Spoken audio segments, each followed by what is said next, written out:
I am currently planning a wedding with my incredible fiancé, Ryan. Ryan's mom, Kate, does not approve, to say the least. She's been pretty rude to me over the years, and I know she doesn't like me. Ryan has lowered contact a lot due to this, but I suck it up sometimes because she is his mom. We invited her for a brief visit as it is the holiday season. We're currently in the midst of wedding planning and have wedding stuff all over the house. The latest addition is this gorgeous sculpture made of white and pink roses of Cinderella's carriage. The wedding has a slight princess theme, which Kate claims is cheesy. Ryan and I went out to run some errands and left Kate home as she said she would cook dinner. When I got home, the carriage was ruined and Kate was acting weird. She said it didn't matter what happened because she knew we were going to think the worst of her and she knew her son is never going to defend her. I lost it and began crying while Ryan demanded to know what happened. Kate's boyfriend insisted it was an accident, but Kate said it didn't matter and she would pack her stuff and leave. At this point, I totally thought she did it on purpose and lost it. I screamed at her and said some hurtful things about her divorce and losing her son. Kate packed her stuff and went. Ryan then suggested we check out the security camera. So we did, and she was spinning and fell. She had been drinking a lot of wine. In the video, she immediately began crying and said we would never believe her. Who would believe this was an accident after our history and that she just ruined her relationship with her son? Her boyfriend literally said, "Who cares about their stupid wedding? You're bleeding." When Ryan saw this, he called her and tried apologizing, leaving a voicemail. He asked me to do the same as it was truly an accident. I said I wasn't ready to apologize as she made it all about herself and didn't even try to tell me the truth. She was willing to ruin her relationship with her son instead of trying to be honest, and she didn't correct her boyfriend when he said, "stupid wedding." Ryan thinks I need to apologize and says he's disappointed in me. A couple family members agree and saying Kate is the victim here. You are the idiot. Would you have believed her had she said it was an accident? Because her boyfriend said it was an accident and you didn't believe him? Your behavior was way out of line. It is a stupid wedding regarding the importance of your future mother-in-law's health versus a sculpture. Yeah, the stupid wedding comment isn't bad because he was concerned she was injured. Makes sense he didn't care about it when making sure she was okay. OP should absolutely apologize for what she said. Like apologize in a really, really big way. Mother needs to learn to be a little less dramatic when crap happens while she's drinking. Disagree. Drinking excessively in someone's house and spinning in circles is not an accident. It's a dumb choice. She made a choice to drink to excess and then spin around. It wasn't intentional damage, but Kate's choices caused it. What if Kate got behind the wheel of her car and accidentally crashed into OP's house? It wasn't intentional, but she is at fault and needs to take responsibility. Kate acted like a victim when she wasn't. OP, you are not the idiot. She's the one who decided to drink that much. The accident that happened because of that decision is still her fault. Also, who starts spinning and dancing right next to a delicate wedding item? I don't truly believe this was totally an accident. I'm not sure if she meant it to go so far as to completely destroy it, but I'm sorry there was no way she wasn't being completely careless intentionally. Once it happened, she probably sobered up quick and realized the mistake, which might be why she didn't even try and defend herself. This sounds like she planned it, destroying your wedding item in such a way that she can make you the bad guy for your reaction. People who have genuine accidents explain, apologize, and offer to replace the item. They don't send their flying monkeys to blame you. My wife recently lost her job and her friend Hannah referred her to her company. My wife got the job and Hannah is set to receive the referral recruitment bonus in 3 months when my wife's trial period is up. In these cases, the right thing to do is to split the bonus with the recruited person 50-50. That's just how it is. I've never heard of someone not sharing, and I always shared when I referred somebody. However, Hannah did not offer to share the money with my wife. I told my wife she should ask her, but she didn't want to. She says that Hannah helped to get her dream job, and the monthly salary difference between this and her old job is higher than half of the bonus, so she won't ask for it. My wife got the job because they liked her on the interview and she had the right skills and not because Hannah referred her in. She did a favor by allowing Hannah to refer her instead of applying independently. Without my wife, Hannah wouldn't get any money. We're going over to Hannah's and her husband's place later today to hang out, and I'm planning to ask her about the money. My wife is saying that I'm a huge idiot for even thinking about it and looks kind of stressed about it, so I'm wondering a bit if I am the idiot. You are the idiot. Referral bonuses are not shared. If Hannah didn't refer your wife, her application would be sitting in the same pile of CVs as every other applicant. Hannah's referral means she vouched for your wife.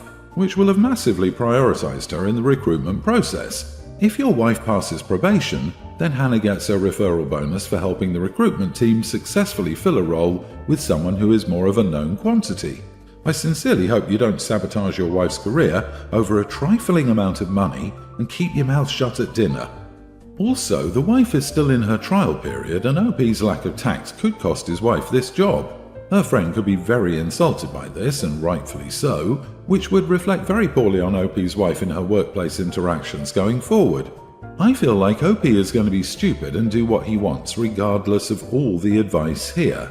Referral bonuses are taxed and not meant to be shared. If your wife's friend splits the money, then she will be paying taxes on it and your wife won't. Your wife's friend earned the bonus by recruiting. That doesn't put her in debt to your wife. Also, purposely going against your wife's wishes about this when it's her friend is a jerk move. Exactly. Does OP think that he's somehow entitled to a share of the money? I mean, I don't know how they handle their finances, but I'm pretty sure that even in the most commingled financial situations, people will hen a bit of money to themselves. Like, if someone gave me a cash gift, I wouldn't immediately share it with my husband. So I'd assume that any bonus money would just go to the wife. In which case, how is it any of OP's business whether she gets it or not? She's already said that she doesn't want it and doesn't want to ask for it. End of story. I, 22 female, have been dating my boyfriend, 23, for just under 4 years. The other day he came to my house to hang out with me. My younger brother and my dad are both sick, so I wanted to make tomato soup for them. I guess it's relevant to mention that my boyfriend hates tomatoes. Like, can't stand them in any way, shape or form. He'll pick them off his burgers, he won't eat sandwiches with tomatoes in them, etc. So, I was making the tomato soup, and I asked him to taste test it for me to see if it was missing anything. He winced and asked if anybody else could taste it. He said he'd be a biased source since he really doesn't like tomatoes. I told him to get over himself, my family was sick and I needed him to pitch in. So he complained and moaned, but he tasted the soup before and after I added things, serving as my kitchen assistant. By the end of it, he looked like he wanted to puke, but I still felt like the soup was missing something, I don't know. So I asked him what he thought about it, and he told me it was great, he just didn't like it because of his own personal tastes. Something about the way he said it kind of made me snap. And I told him to get over himself again, that he needs to just be upfront about whether it was good. He shrugged and went, "Yeah, it's really good." I said, "Okay, if it's so good, why don't you eat a bowl?" And he went, "Name, I really just don't like tomatoes. I swear the soup is still good, I just don't want to eat it." I was honestly really hurt by his refusing my cooking after he saw me work really hard on it, and I guess it showed on my face because he went, "Fine, I'll eat a bowl." As we ate, I asked him if he liked it and he just went, "Yeah," with no enjoyment or emotion, and then after he ate he said he had to go home and left. Since then I haven't really heard from him. We usually talk on the phone or at least text a lot, but he's been super dry or non-responsive, so I kind of feel like I messed up. Am I the idiot? Wow, you are the idiot. Taste your own damn cooking. Don't force people to eat things they dislike and expect them to act like they do. You were majorly controlling and abusive. I hope he clues into this behavior and doesn't return. You bullied the guy into taste testing, then consuming a bowl full of something he hates. What part of no means no don't you understand? Out of interest, why could you not taste test the soup while cooking it? You know he doesn't like tomatoes and you emotionally blackmailed him into being your taste tester for no reason than manipulating him into eating a whole bowl of something he doesn't like, and then demanded a heartfelt compliment. He's not talking to you because he just figured out he might be in an abusive relationship. This reads like a playbook on how to manipulate people and break them down. I love mushrooms, but my husband hates them. He goes out of his way to cook mushrooms on the side so that I can put them into things when he cooks. He loves bell peppers, I hate them.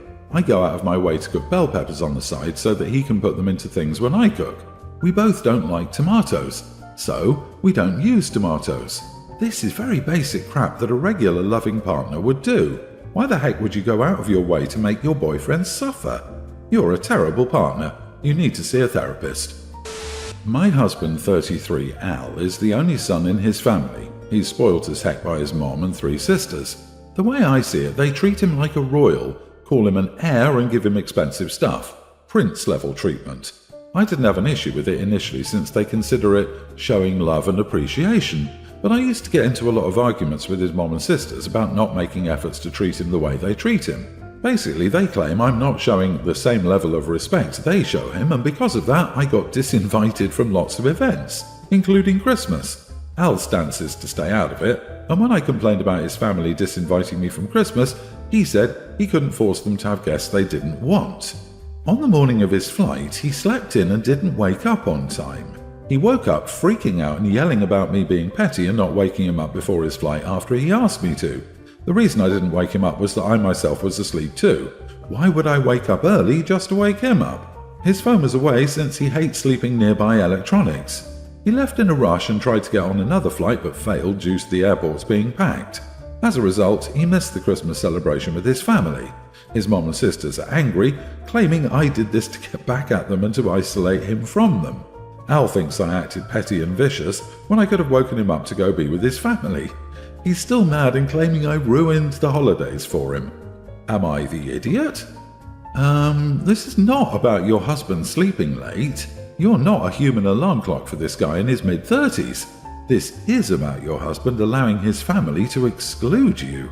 He's treating you terribly. Why are you putting up with this? He gets 2 business cards, one for a marriage counselor and one for a divorce lawyer. He can pick who he'd like you to call. Not the idiot, OP. This dude can't even set his own alarm.